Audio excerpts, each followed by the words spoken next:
하나님, 지난 한 주 동안 우리와 함께 계셔서 말씀을 통하여 하나님에 대하여, 주의 하시는 일에 대하여 더 깊이 깨닫게 하시니 감사합니다.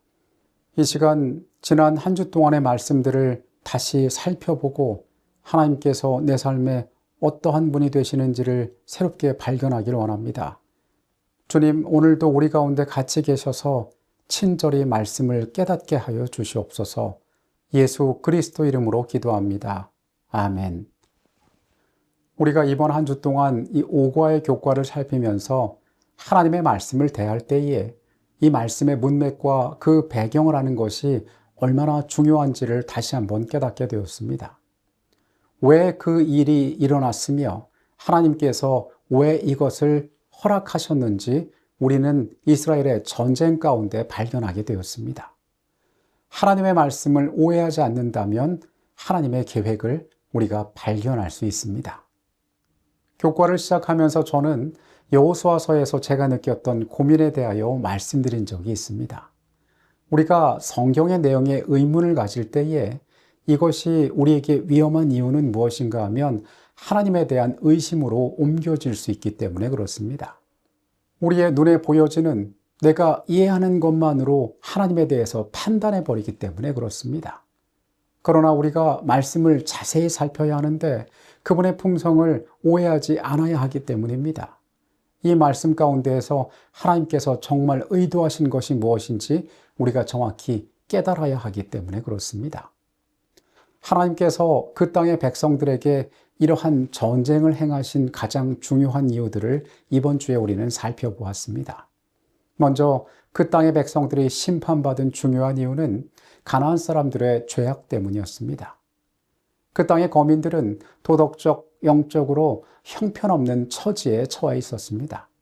하나님께서는 오래전부터 그들의 상태를 지켜보고 계셨습니다. 창세기에 아브라함에게 하신 말씀을 통하여 하나님께서 4대 만에 돌아온 이스라엘을 그분의 심판의 도구로 사용하셨다는 것을 알게 됩니다. 평화롭던 그 땅에 이스라엘과 그들이 믿는 신인 하나님이 분쟁을 일으킨 것이 아니었습니다. 가나안인들은 다른 누구도 아닌 그들 자신의 죄악으로 말미암아 심판을 받게 된 것입니다. 이스라엘이 아니었으면 아마 다른 누군가로 인하여 하나님께서는 심판을 베푸셨을 것입니다. 하나님의 말씀인 성경은 우리 하나님을 심판자로 묘사합니다. 심판의 가장 중요한 부분은 공정함입니다. 하나님께서는 공의의 하나님이시며 이것은 그분의 가장 중요한 속성 가운데 하나입니다. 만약에 이 공의가 중요하게 여겨지지 않았더라면 십자가의 사건도 없었을 것입니다. 주님께서 굳이 그러한 수고를 감당하실 이유가 없었던 것입니다. 말씀 가운데 나타나는 이 가나안 땅에 있었던 전쟁의 목적은 바로 이 공의를 위한 것이었습니다.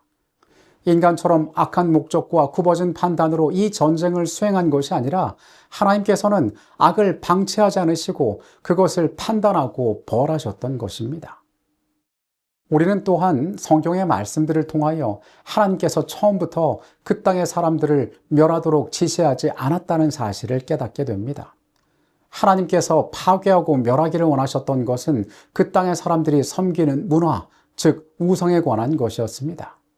하나님께서는 그곳에 거주하는 자들을 멸하지 않고 그들을 쫓아내기를 원하셨습니다. 그들의 악한 생활 방식들을 파괴하신 다음에 그들을 흩어버리기를 원하셨던 것입니다. 이 사람들이 만일 원한다면 하나님의 주권을 인정하고 그 죄악의 땅에서 다른 곳으로 옮겨갈 수 있었습니다. 피할 수 있는 충분한 기회들이 주어졌던 것입니다. 그러나 이 과정에서 수많은 사륙이 일어나게 된 것은 그들의 문명과 함께 그들이 멸망하기로 선택하였기 때문이었습니다. 하나님께서는 그들에게 자유로운 선택의 기회들을 제공하셨습니다. 우리는 가나안 정복 사업에서 헤렘이란 파괴의 단어가 나오는 것을 봅니다. 가나안 정복 사업이 맹목적인 파괴와 무자비한 학살로 점철된 것으로 우리는 오해할 수 있습니다. 그러나 이 일을 집행하시는 하나님의 생각과 목적은 우리가 생각하는 그것과는 달랐습니다. 물론 모든 사람들은 선택을 요구받고 가나안 땅에 살고 있는 모든 자들 역시 선택을 요구받았습니다. 그들 스스로의 판단에 따라 하나님의 통찰에서 생명을 구할 수가 있었고 그 반대로 멸망하는 것을 택할 수도 있었습니다. 가장 중요한 점은 하나님께서 모든 자들에게 그런 기회를 허락하셨다는 것이었습니다. 그 땅에서 하나님의 편에 서는 것은 그들의 핏줄과 관련된 것이 아니었습니다. 심지어 이스라엘도 하나님께서 떠난다면 그런 심판에 빠지게 될 것이라고 여호와께서는 반복하여 말씀하셨습니다. 구약 성경은 오실 메시아에 관한 예언으로 가득 차 있습니다. 그 예언들 가운데 장차 오실 메시아가 평강의 왕이 되실 것이라고 이야기합니다. 하나님께서 평화가 지배하는 세상으로 우리를 부르기를 원하십니다.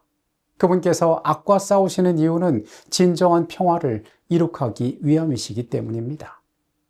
평화에 만약에 불안한 요소가 존재한다면 그것은 더 이상 평화가 될 수 없습니다. 하나님께서는 그 악을 제거하기 위하여 불가피하게 역사하신 것입니다. 하나님은 노하기를 더디하신다. 그는 악한 나라들에게도 은혜의 기간을 주시는데 이는 그들로 하나님과 그의 품성을 알게 하시고자 합니다. 유죄 판결을 받는 것은 빛을 거절하거나 하나님의 길이 아닌 자신의 길을 쫓아갔기 때문이겠지만 이 모든 판결도 주어진 빛의 분량에 따라 이루어질 것이다. 하나님께서는 즉시 가나안 사람들을 몰아내지 않으신 이유가 아모리 사람들의 죄악이 아직 넘치지 않았기 때문이라고 하셨다. 자신들의 죄악으로 그들은 점차 하나님의 인내의 한계에 이르고 있었다. 죄악의 잔이 차서 그 한계에 이를 때까지 하나님의 심판은 지체된다. 어느 나라든지 다 은혜의 기간이 주어져 있었다. 하나님의 율법을 가볍게 여기는 사람들은 한 단계의 죄악으로부터 다음 단계의 죄악으로 나아갔다. 자녀들은 부모들의 반역적인 정신을 이어받았으며 부모들보다 더욱 악해져서 마침내 하나님의 진노를 받게 되었다.